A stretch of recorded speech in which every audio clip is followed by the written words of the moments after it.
you all for coming at this preposterously busy time of year. And it does take something special to have any organization on campus, including even Russian area studies, spring into action. But this is an extraordinary moment in the history of Ukraine and the history of Europe. And I think it's kind of, I guess it's not amusing, but it is intriguing that there are two governments of very major countries that have experienced shutdown in recent weeks. One of them with the capital in Washington, D.C., and the other with the capital in Kyiv. But under, I think, very different circumstances. And the question is, what is going on in Ukraine right now, and why? I first learned about, I'm Nina Tamarkin, Director of Russian Area Studies, and first learned about the Ukrainian President Yanukovych's decision to refrain from signing a kind of trade agreement connected with the EU on, I think it was Sunday, the 24th of November, when tonight's speaker, Serhii Plokhii, and I were both at a panel, in the audience at a panel on the end of the Soviet Union, at our annual convention of our Slavic Studies Association, which happened to be meeting in Boston. And Serhii, forgive me, but I think you claimed you were munching on Ukrainian chocolate, sort of at volnenie, as we put it, to comfort yourself because you had just learned this news. Is that something like that? Right? Protests evolved in that country that grew over the president's decision, and then everything exploded this past weekend when the police in Kyiv used force, I'd say even violence, against the protesters and escalating the events into something far more tumultuous and far-reaching. And a little over 48 hours ago, I reached out to Professor Serhii Plokhii to come to Wellesley and help us make sense of these events that people are now beginning to compare to, some people are comparing to the so-called Orange Revolution in Kyiv in Ukraine in 2004. And I emailed him and asked him to come on Thursday, December 5th, which I thought, my goodness, this is Monday afternoon. I'll need a few days for publicity. And he said, I leave for Ukraine on the 5th at 6:15 p.m. How about Wednesday, December 4th? Fine, da. So here we are, lucky us.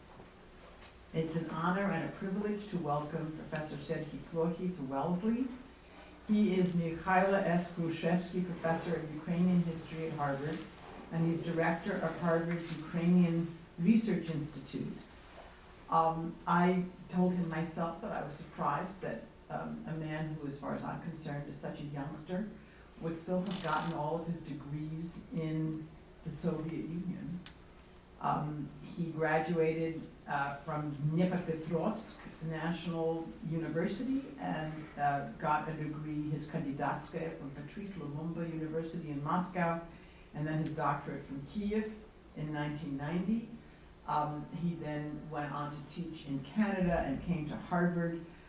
He's published many books since then, and his most recent titles are The Origins of the Slavic Nations, Pre-Modern Identities in Russia, Ukraine, and Belarus, which came out in 2006.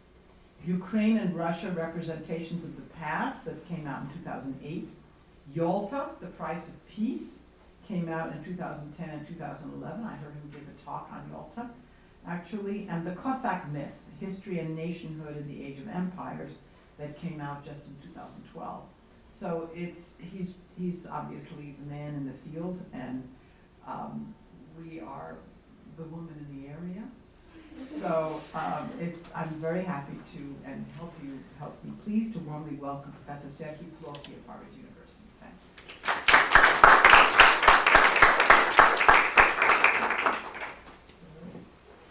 Well, first of all, thank you very much for coming on such short notice. And Sarah, check the mic, please. okay.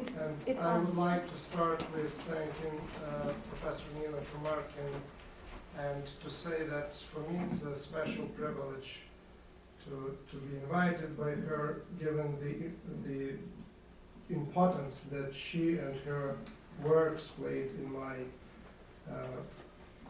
intellectual biography. And Nina mentioned that I got my degrees and my education in the Soviet Union, working mostly on early modern history, and was wasn't really convinced by the Soviet discourse, by the Soviet propaganda, by Soviet claims on history. But one thing remained to me taboo and questioned, and that was Lenin and the image of Lenin and the cult of Lenin. And then when I came in 1986 for the first time in the United States, Nina's was one of the first books that I read, but certainly the book that made the most lasting impression on me, again, in terms of posing the question, in terms of talking about discourses, deconstructing the image of Lenin as it was created in the Soviet Union. So again, in terms of, if I would list 2 or 3 books that influenced me the most, Professor Tomarkin's book would be at the top of those 3. So thanks for inviting me. When we were coming here, we were talking about PowerPoint, not PowerPoint presentation, and I used to teach without PowerPoint, with very little, but a map on the wall. But in the last maybe 3 or 4 years, I don't think I can talk anymore without having images, without having maps, without having some data presented through PowerPoint. And what my today's presentation and talk will amount to will be more or less an attempt to talk about this image and to explain and try to explain to you what we see there. And what is the meaning of this image, why these people are on the streets of Kyiv, why they are in the numbers that surpass the numbers of the Orange Revolution of 2004, 9 years ago. Last Sunday there were, by conservative estimates, 300,000 people on the streets of Kyiv. Some of us were joking that in China maybe that would be a lineup for iPad or something like that. but certainly that was a big event for Ukraine, the largest protest in the history of Ukraine, and as far as I know, in post-Soviet space and Eastern Europe in general. So this is at least in terms of numbers, this is big, and the question is, why those people went on the streets, what do they want, and of course at the end there will be the question what can come next and what should we expect.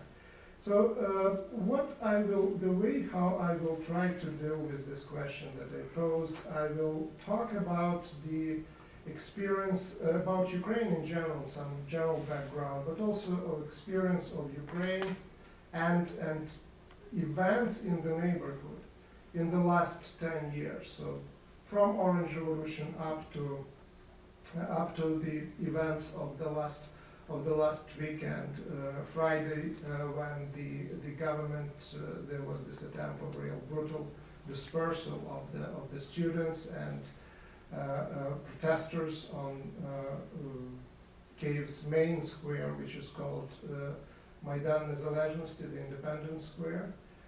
And I will try to do that by looking at three factors, main factors, and one of them will be geopolitics, because people are on the streets. It's a good thing, and there is a number is really very impressive.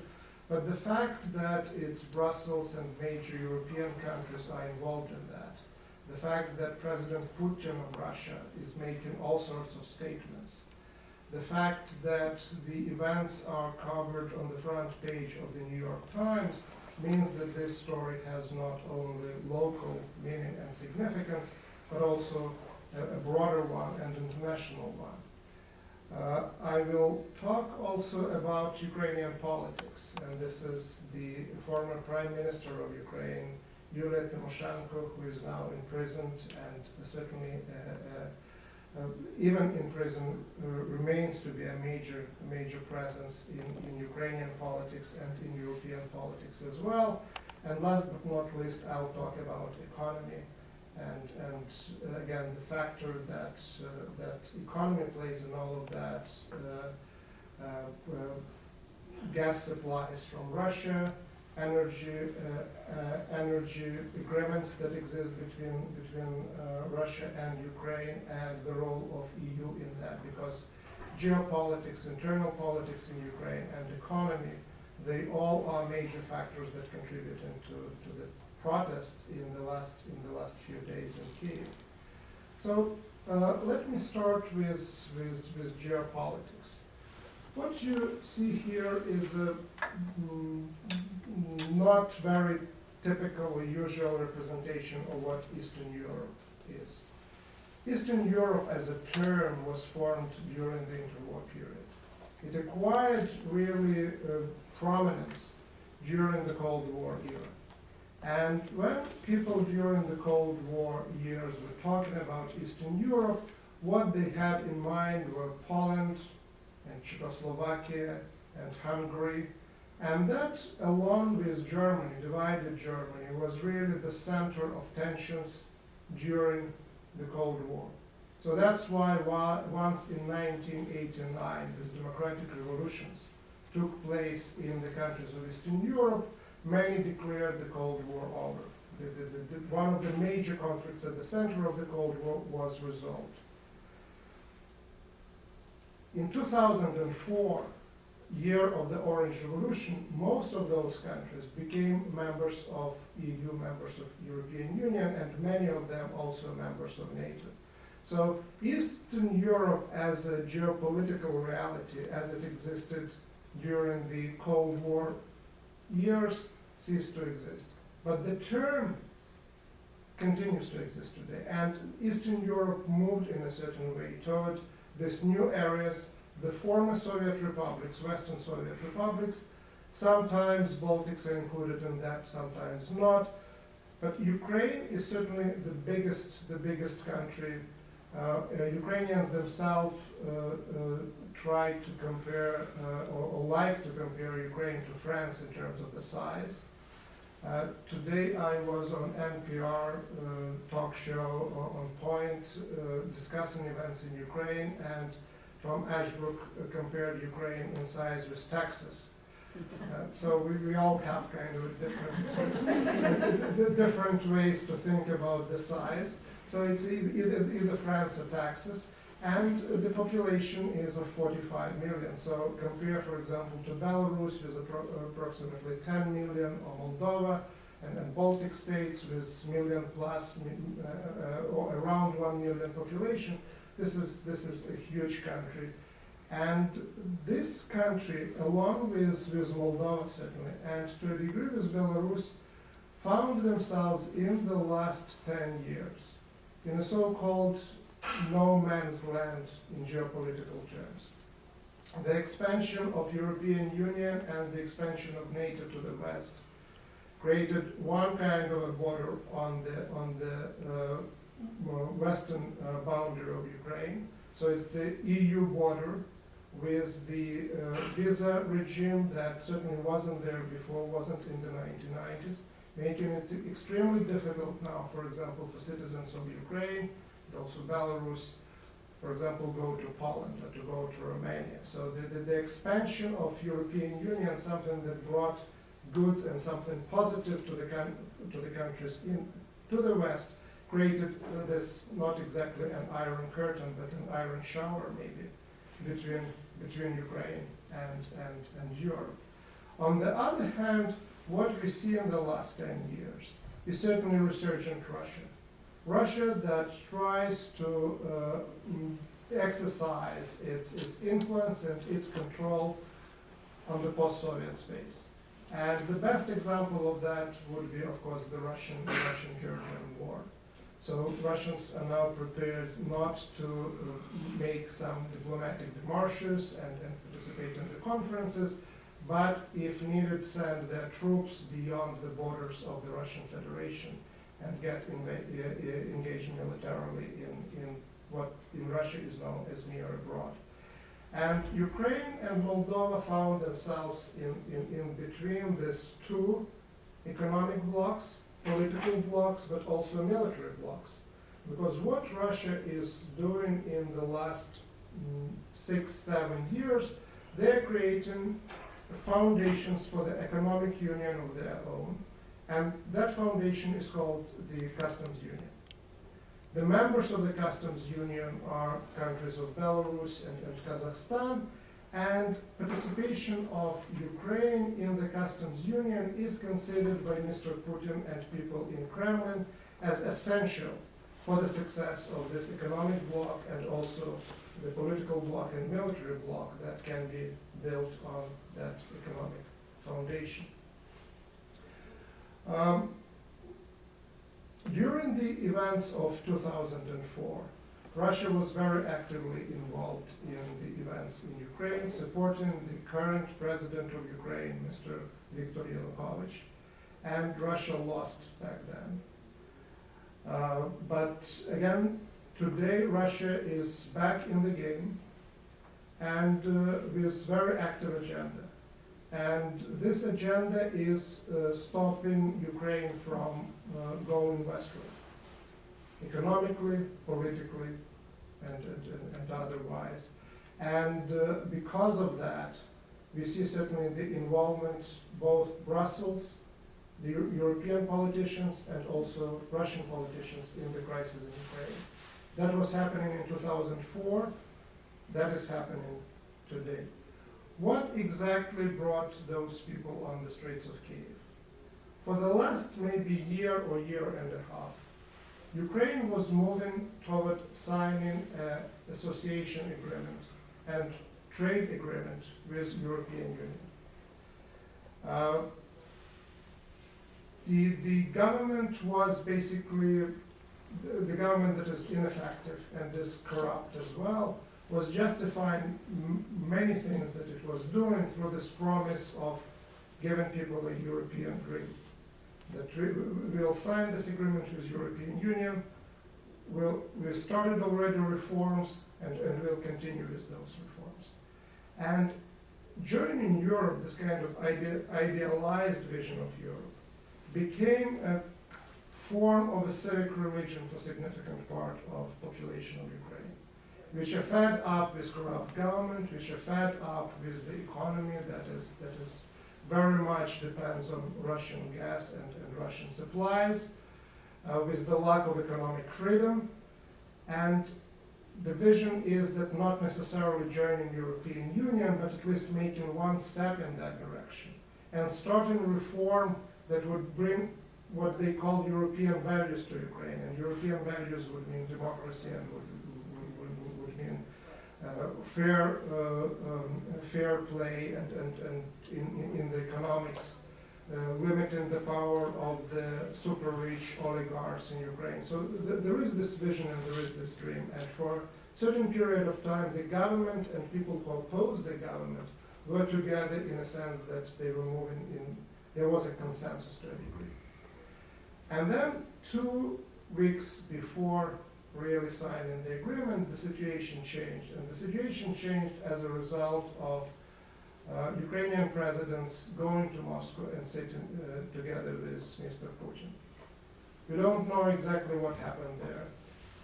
It's really a black box. We don't know what the promises were made or what the threats were made. One of those that became known was that Russia was suggesting that if Ukraine makes this step, the Russian markets would be closed for the Ukrainian products, and it's roughly maybe 25-30% of Ukrainian economy depends on the Russian market. More now depends on market of EU countries, but approximately 30% on the Russian market. In July and August, they stopped speaking about chocolate and Ukrainian chocolate. I was eating American ones. Oh, it was American chocolate. Right. And one of the reasons for that was that the Russian authorities declared that the Ukrainian chocolate was not good enough, that it was not up to their standards, and actually stopped the import of Ukrainian chocolate to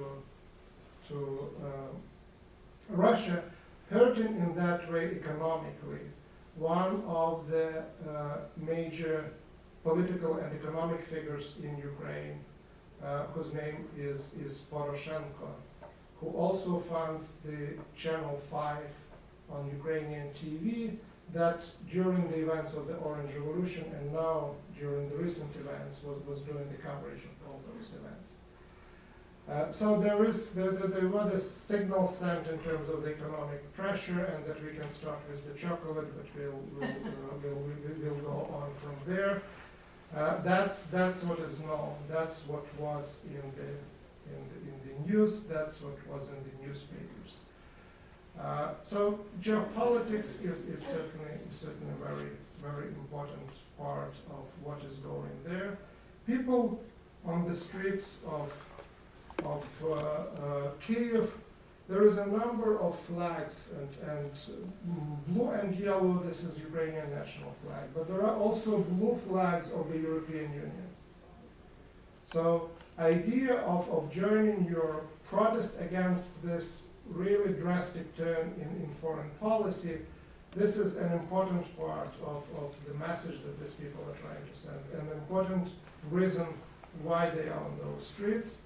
And they feel that the people on the streets there, they feel that their future should be European future, should be together with Europe. Again, it's a very idealized vision of Europe. On the other hand, there are no expectations of goodies just falling from somewhere. It's that they understand that this is not membership in the European Union, but there is a hope that there will be reforms done and there will be movement in that direction. Let's now talk about politics and Ukrainian politics in particular, and how that fits into again the same picture, and how that informs people thinking about the current government in Ukraine, about the possibility of turning either west or east. So this is Yulia Tymoshenko. Yulia Tymoshenko, who graduated from the same university as I did, University of Dnipropetrovsk, difficult to pronounce.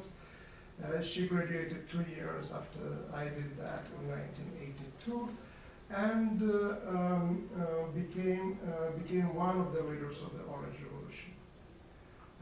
After the Orange Coalition came to power in 2004-2005, she became Prime Minister of Ukraine, then was sacked by then President Viktor Yanukovych, another leader of the Orange Revolution, and in a year or year and a half came back. So today, Yulia Tymoshenko is in prison. She was put on trial for something that lawyers in the United States and in the European Union considered called to be a selective justice. So justice against, or prosecution against the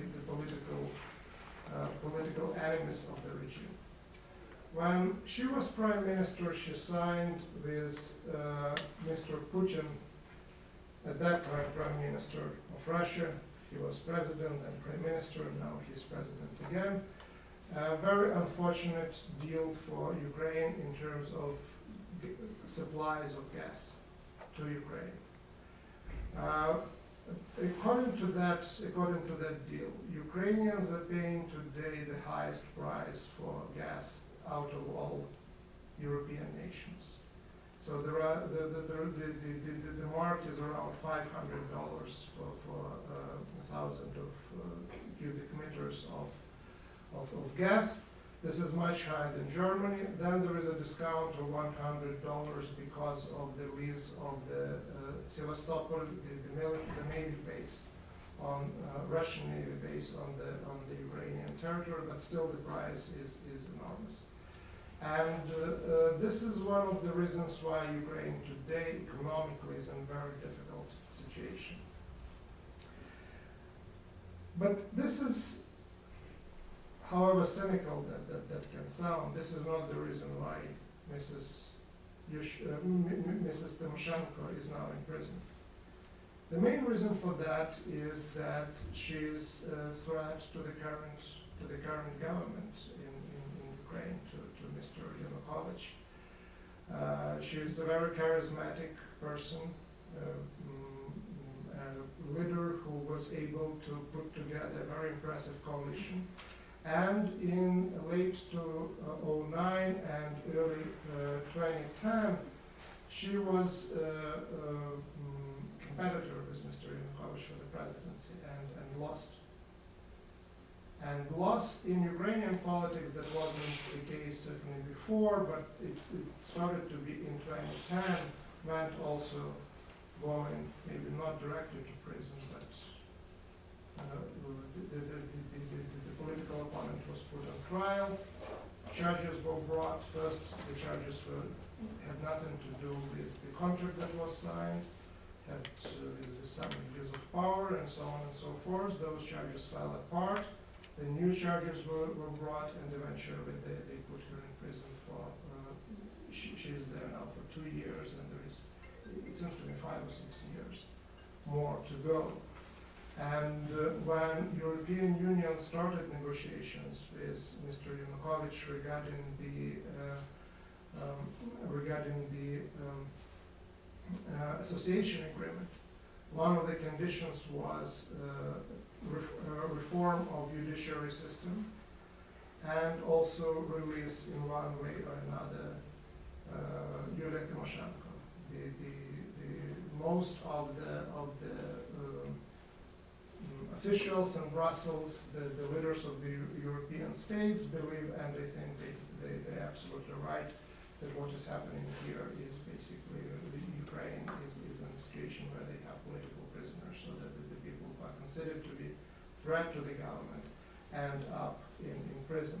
So again, going back to this image and to this picture, among the different flags that you can see there are also party flags, and these white flags, I said that I didn't need a pointer, but it looks like that they do. Flags like that are the flags of the Yulia Tymoshenko party, which is the largest political force within the oppositional bloc. And I'll now go through a number of slides. I'll get back to them later, but I wanted to show you the leaders of today's opposition in Ukraine. So at the center is the leader of the party, which is basically the party of Yulia Tymoshenko. It's a liberal, central liberal group. To the right of him is Mr. Plokhii, the leader of the nationalist party, which is called Freedom, called Svoboda.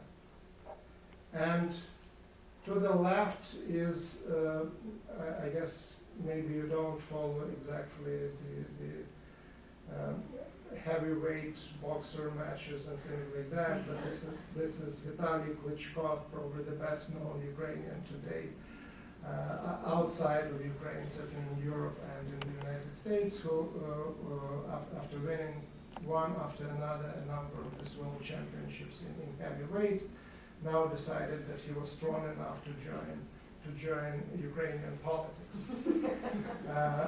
It's an uneasy alliance in general of, on the one hand, liberals, on the other hand, nationalists, and with Mr. Klitschko, he basically tries to get under his wing everyone who is dissatisfied with existing parties in Ukraine and doesn't like Mrs. Tymoshenko's party or Mr. Yanukovych's party. I'm going back to my third slide, and that's talking about economy. Economy is a big issue and gas and oil is a big issue in the story that underlines Ukraine's history in the last 20 years. Again, I go here, and this is the map of Europe with gas pipelines. The gas originates in Russia, mostly in Siberia. The story begins sometime in the 1970s. Major pipelines are built to supply gas to Eastern Europe and also to Germany and Central Europe. And two of those major pipelines, they go through the territory of Ukraine.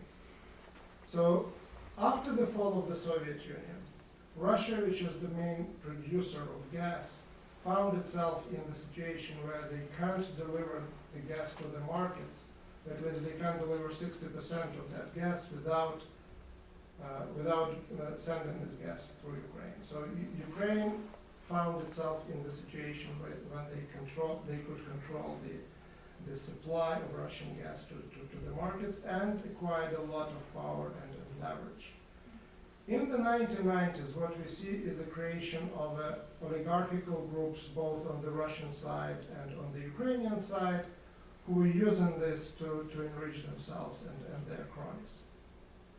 But with coming of Mr. Putin to power, at the beginning of this millennium, the situation is changing, and Russia starts to use supplies of gas in particular as a leverage to increase its influence in the near abroad and to bring Ukraine closer economically, politically, and otherwise. And today, Mr. Putin declared that Ukraine owes Russia $30 billion for supplies of gas, which is, of course, a huge leverage in the politics, international politics, and Ukrainian state, especially in the last year and a half, because of this awful gas deal and the price that they're paying Russia, is basically not in position to pay this money. In the last year and a half, the Ukrainian government signed a number of deals trying to open the shale gas for start to use shale gas the way how it is done in the United States. But again, Ukraine is not there yet, and there is a huge dependency, first of all in terms of energy, on Russian gas.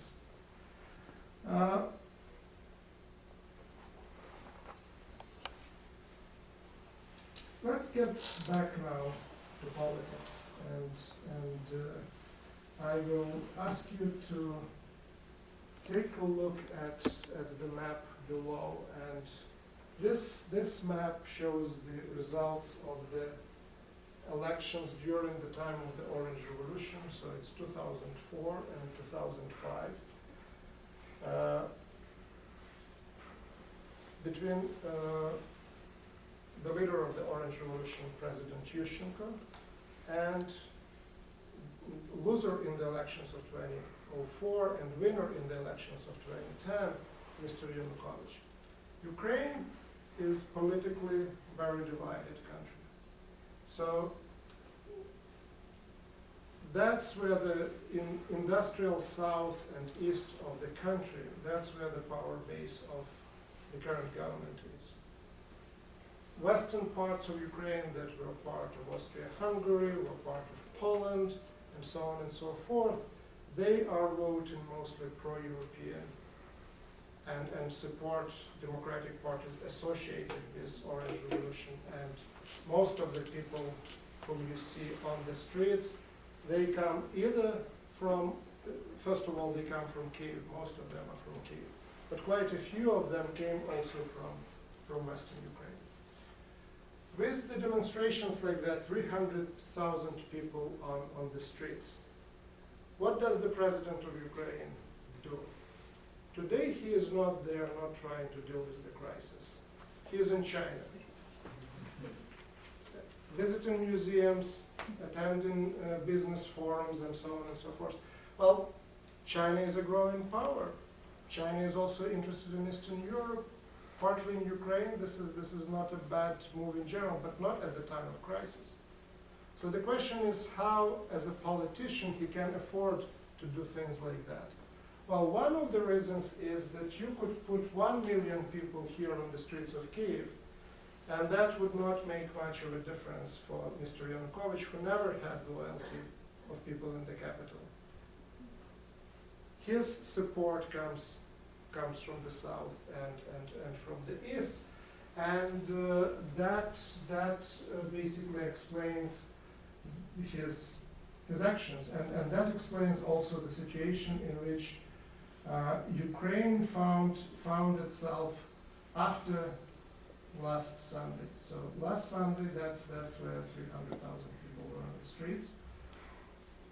Yesterday, on Tuesday, Parliament voted on the question of confidence, non-confidence to the government. The government that declared that they don't want to move westward, that the Ukrainian economy is not prepared, and so on and so forth. They didn't have enough votes in the parliament. So the government states, the Minister of Interior, who by all accounts ordered the crackdown and this violent dispersal of the students on the streets on night from Friday to Saturday, the day before these manifestations, actually is still in his office. The reason for that, again, is that the power base of that government is somewhere else. And that makes Ukraine's move anywhere, either in eastern direction, pro-Russian direction, or westward towards association with European Union, really very problematic in the way, again, here we in the United States understand what that means. We have this Republican areas and Democratic areas, and there is a stalemate. Something along those lines, but maybe even much more dramatic. Well, we don't have 300,000 people in Occupy Boston or Occupy New York moment. So much more dramatic happening in Ukraine as well. And now, being a historian, and my background, originally I was working on early modern history and then moved to the 20th century, I can't not to show you another map, and this is the map of Ukraine, of Ukraine's ecological zones. Please just make this mental kind of photo shot of this map and the division, where the electoral division is in Ukraine. And I'll bring you to this map. This is the steppe forest areas in Eastern Europe and in today's Ukraine. And more or less, the support for the current government comes from the steppe areas, and support for the previous government comes from the forest areas. And this is an interesting story in itself, given that the forest areas were settled mostly during the time when Ukraine was part of the Polish-Lithuanian Commonwealth, and the steppe areas were settled during the times of the Russian Empire, 18th and 19th century, which also accounts for different policies, different, to a degree, ethnic composition of the region, and so on and so forth. So Ukrainian politics are very divided, and today the oppositional leaders on the streets of Kyiv really found themselves in the situation where they don't know what to do next. First of all, they never expected that there would be that amount of people on the streets, and then didn't know what to do with them. One thing that they're not prepared to do They're not prepared, and they were against that from the very beginning, to basically repeat this scenario, for example, of Romania in 1989. So storming the building, taking over the presidential administration, and have this kind of a violent revolution.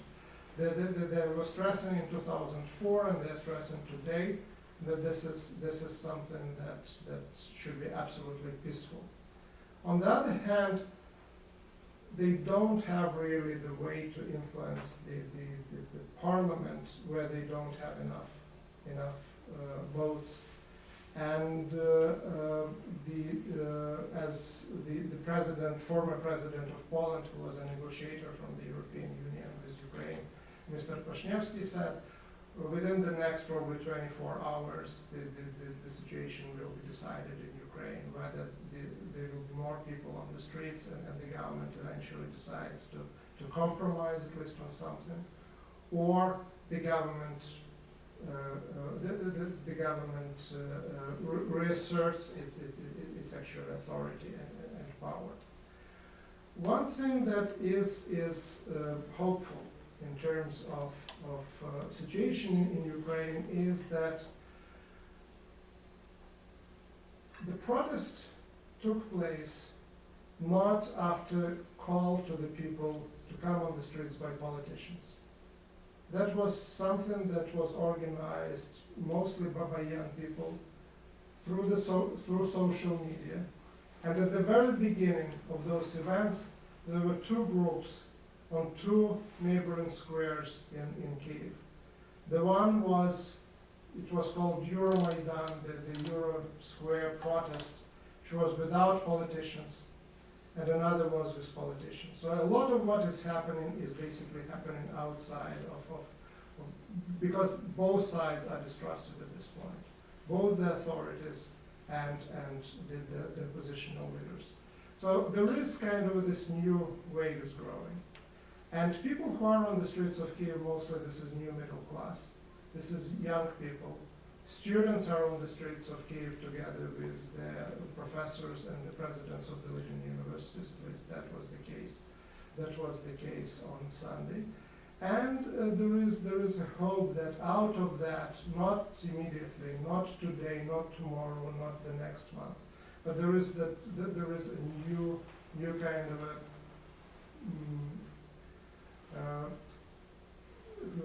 new situation emerging, social, cultural, and political situation emerging in Ukraine that will bring Ukraine outside of this impasse and competition between the parties that have this regional support either in the east or in the west.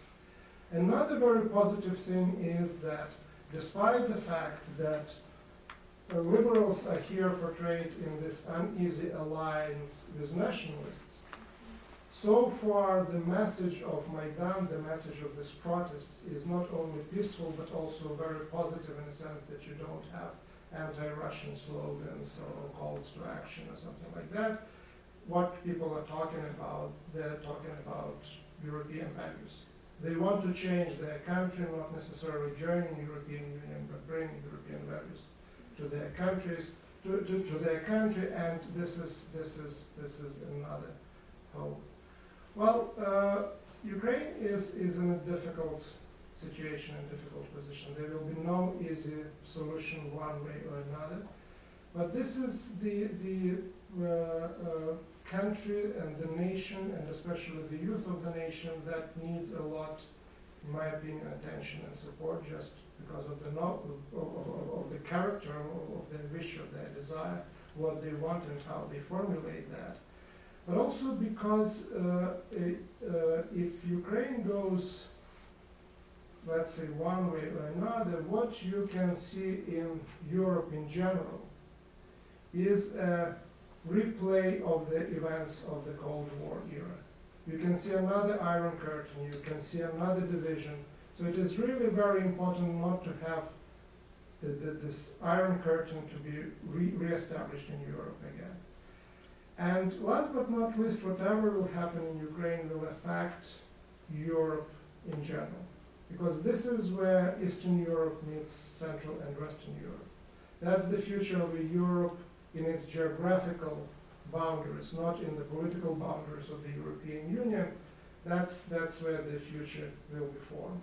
And if it is confrontational, if it is bloc going against the bloc, this is not a good news not only for Ukraine, but also for Russia, also for Poland, also for Germany. It's bad news for the United States and for the world in general. So from that point of view, again, it's important to what is happening there. And I would like to connect my hope for the resolution of that question with certainly people who are on the streets of Kyiv and who have this positive image and who refuse to storm the presidential administration, who don't resort to violence. So that was a long story about picture with which I started. As you see, I have a lot of other images as well. Again, I hope that there will be more questions and I will be able to talk about issues that you might be interested in and maybe share a few more pictures. So thank you very much for your attention.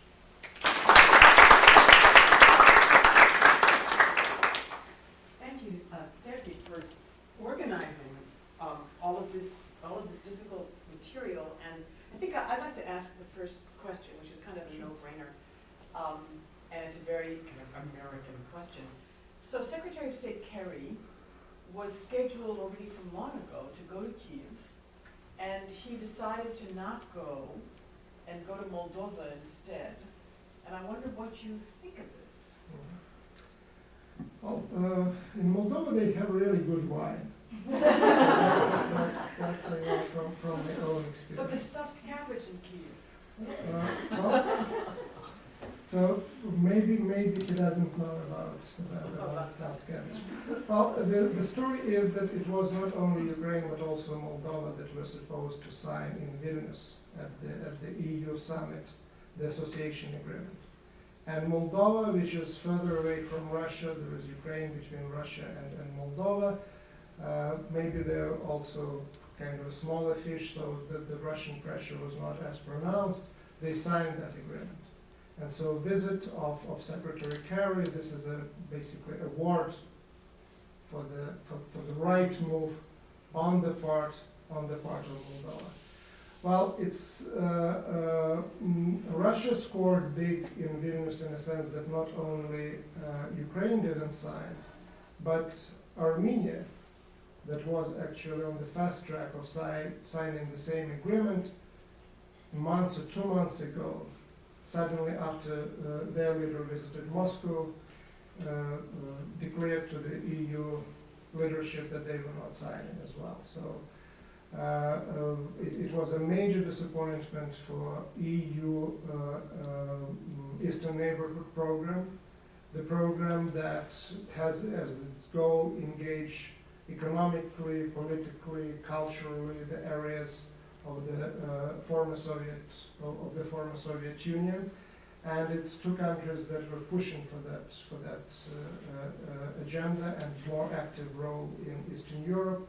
One of them was Poland, which is not a surprise. Another is Sweden, which is very interesting in a sense how Sweden is carving out for itself the role on the international arena, and again, maybe because of the connection to the Baltic states, they were involved as well. So that would be my guess in terms why Ukraine was dropped from the agenda, but I wouldn't discount the issue of wine. But what do you think of it? I mean, do you think that was the right move?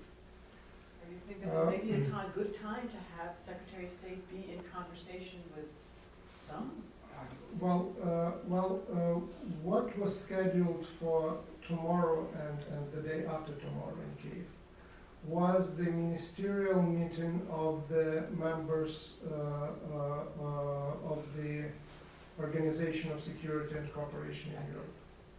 And a number of ministers actually are not coming, and the representation was lowered. So the foreign minister of Canada is going there, but again, Kerry is not going.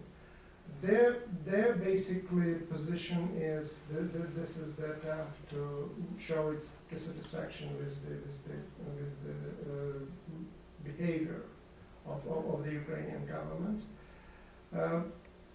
Whether this is right or wrong, they think that the optics would not be right immediately after the government trying to violently disperse the protesters on the main square of Kiev, shaking hands with Mr. Yanukovych and with others. The irony is, of course, that Mr. Yanukovych is in China together with Vice President Biden.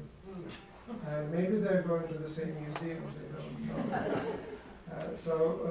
know. Kerry maybe is not meeting with Yanukovych, but Biden can. You never know. Right, he just went yesterday, right? He just went to Yes, China yesterday. yes. So, questions from the floor? Yes. I was wondering, you said you were going to Ukraine tomorrow. Are you going to be here, or is it just a coincidence that you're going at the same time? Well, it is a coincidence, but there is an interesting story behind that, of why I'm going there. So they invited me at one of the most kind of open and pro-Western universities in Ukraine, in Kyiv, which is called Kyiv-Mohyla Academy, to come and advise their faculty in the Department of History when it comes to the curriculum and other things. The trick is that, of course, the university to which I'm going, they were first to go on strike. And I don't know whether the strike is over or they're still there on Maidan. So I'll find it out not exactly tomorrow, but on Friday when I arrive in Kyiv, whether what the expectations are and what they want me to be advisor on. Just a minor clarification. You mentioned that the Ukraine has a lot of leverage because the pipelines go through to the rest of Europe. Right. I was wondering, why then were they not able to use that leverage?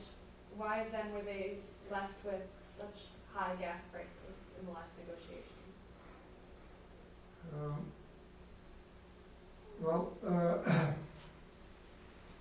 They were using it for 20 years, quite successfully. But what is happening now is that Russia had built the Nord Stream pipeline that goes from the Russian territory on the bottom of the Baltic Sea to former Eastern Europe, Greifswald. There is an old, very nice university in Greifswald, and now they built also the gas and oil terminal there. And their contract signed also regarding the so-called South Stream, again on the bottom of the Black Sea. So Russia is bypassing Ukraine with its gas pipelines, which, in my opinion, in the long term, this is a blessing for Ukraine, because finally it will stop relying on taking cut from the Russian sale of gas to Europe, and will be forced to look for its own gas, and will be forced to reform its economy, which is really heavily dependent on the energy supplies, and comes basically from the Soviet Union. It's chemistry and metallurgy and things like that. So again, it's in a short term a situation that puts Ukraine in very difficult situation with the budget. But in the long term, I think that this is a good thing. I also had a question concerning these gas pipelines. Wouldn't it be possible, I know that Turkmenistan is a big supplier of natural gas, and the terminals across the Caspian Sea into Azerbaijan, into eastern Georgia, and then down into the Mediterranean via eastern Turkey. That's what Western companies, but that's avoiding Russia altogether. And couldn't some of that come back to Ukraine through the Bosphorus again to Odessa? Well, for years, Ukraine was dealing with Turkmenistan. The problem was that because of the pipelines, that gas had to go through Russia. And then Russia put the conditions that really it's Russia who decided what the price would be. What was happening in the last few years was that they built terminal in Odessa, specifically for bringing in this liquid gas. As you said, through the Black Sea. Bosphorus is a difficult proposition because they don't want oil or liquid gas or anything going there, because God forbid something happens with the ship, then the ecological damage would be enormous. So what Ukraine is doing now, they're trying to use some of the pipelines that they built on their own, that don't come from the Soviet past, from the Soviet, to get oil and gas from Europe. So-called in reverse, the pipeline which is called Odessa-Brody pipeline. Again, Odessa would be, it's not on this map, but Odessa would be here and the pipeline goes there, so they're trying to do that. But the big hope is really something that got bad name in the United States. This is shale gas. But if you compare how much we are paying for the gas now, and what Europeans are paying and Ukrainians are paying, we are paying a fraction of it, maybe 20% of the world price of gas as a result of this shale gas production in the United States. And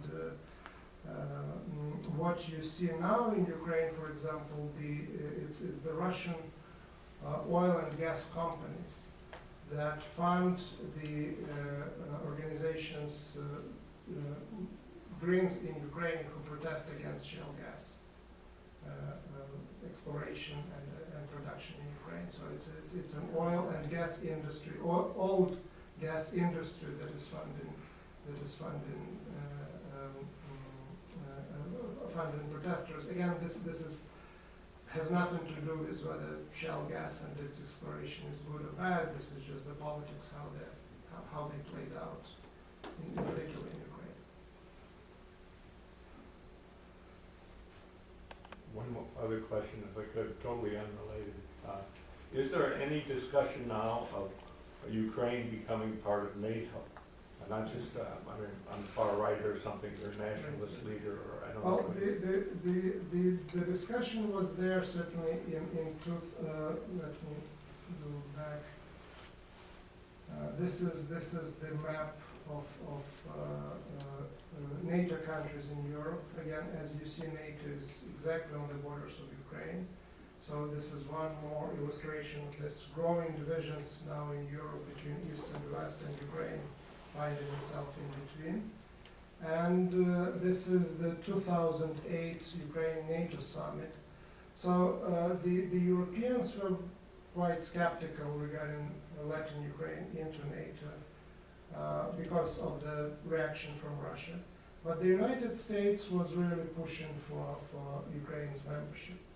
And that all changed after Russia protested, and not only protested but sent its troops into Georgia, because Ukraine and Georgia were the candidates for the NATO membership.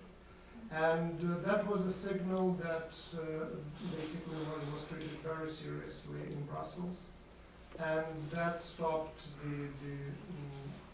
so Ukraine technically has a promise from the NATO countries that if it decides to apply, they would take it. But in reality, all of that was put on the back burner, and now it's not on the agenda. Yes, please. You talked a lot about landscape differences, divisive political differences. I guess, and I suppose there are ethnic differences.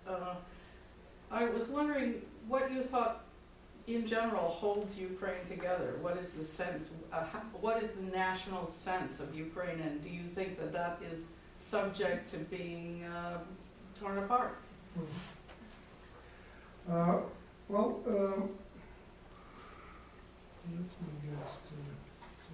let me this is the map of Europe, how it was envisioned by the leaders of the Orange Revolution, with Ukraine being part of Europe. And you look at this map, and again, the territory either of France or Texas, but it's a big country. So for European Union, certainly given its own economic troubles and political troubles, to include Ukraine would be a major challenge. But I wanted the map to show you the southern part of Ukraine, which is Crimea. This is the only part of Ukraine where Ukrainians, ethnic Ukrainians, are not majority. Russians are the majority in the Crimea. And then there is a strait, a Kerch Strait, between the Crimea and Kuban Peninsula, which is part of the Russian territory. And the Ukraine and Russia has been in negotiations for years and years about who has the right of control of the ships through the Kerch Strait. And it all depended where the dividing line was. And eventually Russians decided to turn what was island in Ukraine's jurisdiction, the island that was called Tuzla, they were building a dam from the Russian territory toward this island, trying to turn it into a peninsula and change geography. And that was the moment of truth for Ukrainians from all parts of Ukraine uniting together. So there is something that keeps them together. And increasingly in the last 20 years, this is a certain loyalty to the political institutions and political process, because unlike Russia, Ukraine still under the current government is quite pluralistic society. So you have these manifestations in the center of Kyiv, and in Moscow they're certainly outlawed, and you can have it on Bolotnaya Plokhii somewhere outside of the center. There is competitive politics in Ukraine. We don't know who will be the next president of Ukraine. A lot of what Mr. Yanukovych is doing now, his eye is on the elections, presidential elections in 2015. So this belonging to a degree different political culture is something that certainly matters more and more, especially for the younger generation of Ukrainians. The rest is, despite the fact that there are this very clear dividing lines in terms of the electoral map, they're not there in terms of ethnic map or linguistic map. You go to Western Ukraine, and let me maybe bring another map. Okay, this map is better. So the former Austrian parts of Ukraine, and people here would belong to the Greek Catholic Church, so the church under the jurisdiction of Rome, and they would speak Ukrainian. You go to Lugansk and Donetsk, and there would be a Russian Orthodox Church under the jurisdiction, it is called Ukrainian Orthodox Church, but under jurisdiction of Moscow Patriarchate, and they would be speaking Russian. So these places theoretically don't belong in one place when you think about that culturally, not politically, economically, but culturally. The problem is that this line doesn't exist. There is a number of transitional linguistically and culturally regions that keep Ukraine together. And another issue is that the wall, the line dividing Ukrainian and Russian is really not very high. So most of the politicians from the East who speak Russian at home, they come to the Ukrainian parliament, and in 2 weeks they start speak Ukrainian. So this is certainly the case with Mr. Yanukovych, and Ukrainian continues to be the language of official politics and so on and so forth in Ukraine. So mostly Russians speak in Kyiv, but the politics of Maidan the language of the revolution is Ukrainian. And absolute majority is bilingual and can go back and forth, and good 1/3 of the country speaks Creole, not Creole, but some kind of a language in between in Ukrainian, which is called Surjik, so a mixture of two languages. So, and that's basically what is there. In terms of Ukraine becoming independent in 1991, that was again the unity of the political class.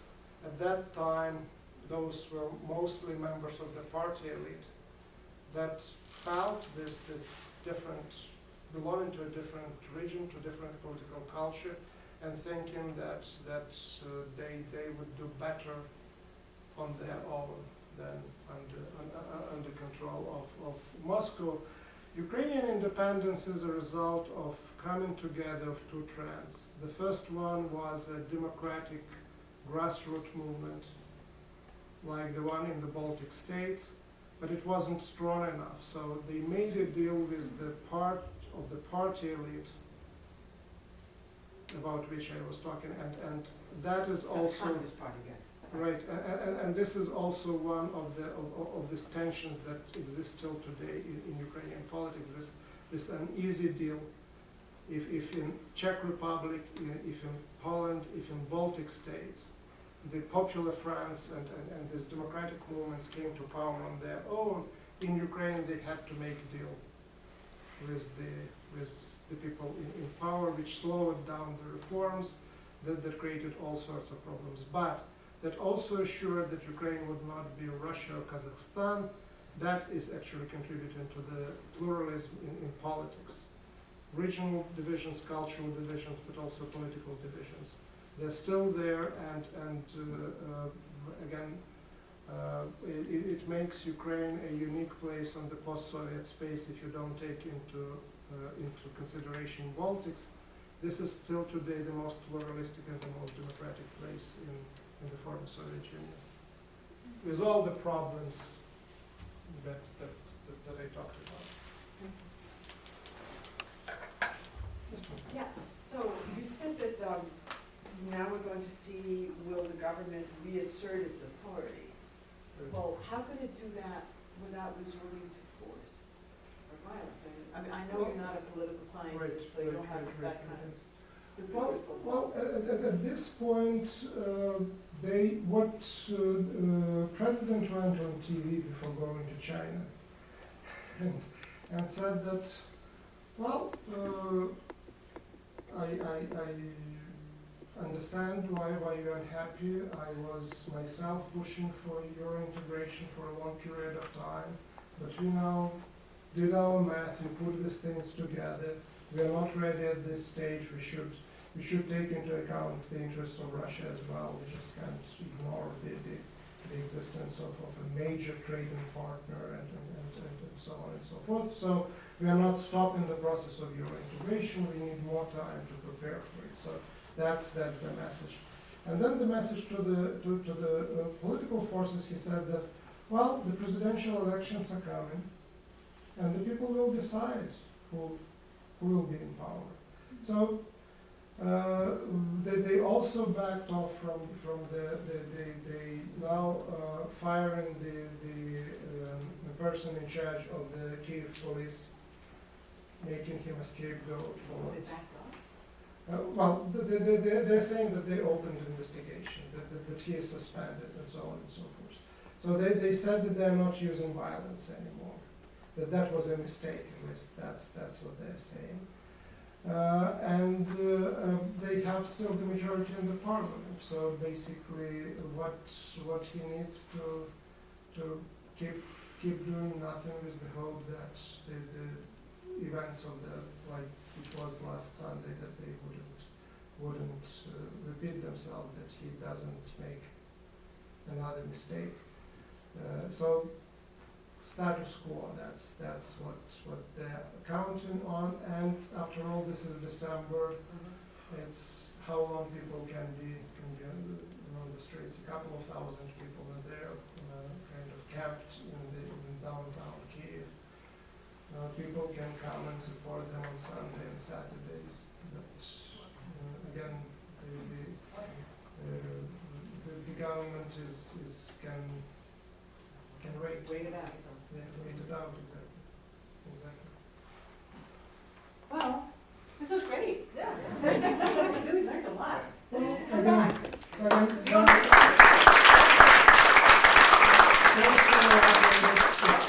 question, Ryan, thanks for coming, Yeah, thanks for thank you, you guys must be. asking really very interesting questions. Yeah, well, it's a Thanks a lot. terrifically important part of the world. I see Ashley Cahill here, she's president of the History Club Association and planning to invite Timothy Snyder. And she is interested in bloodlines, so these are the Okay. bloodlines, Well, right here. Right, exactly, Yeah. Ukraine is in the middle of that, so, of Yeah, that. and Part Professor of Snyder's gonna Europe. come in the fall, Right. so, Yeah, Tim is now, it seems to me, in Austria. England. Oh, Yeah. he is in England because he didn't come for ACES. he didn't come to the convention. I look Right, forward right, to it. right. Okay. Okay, pal, as you were.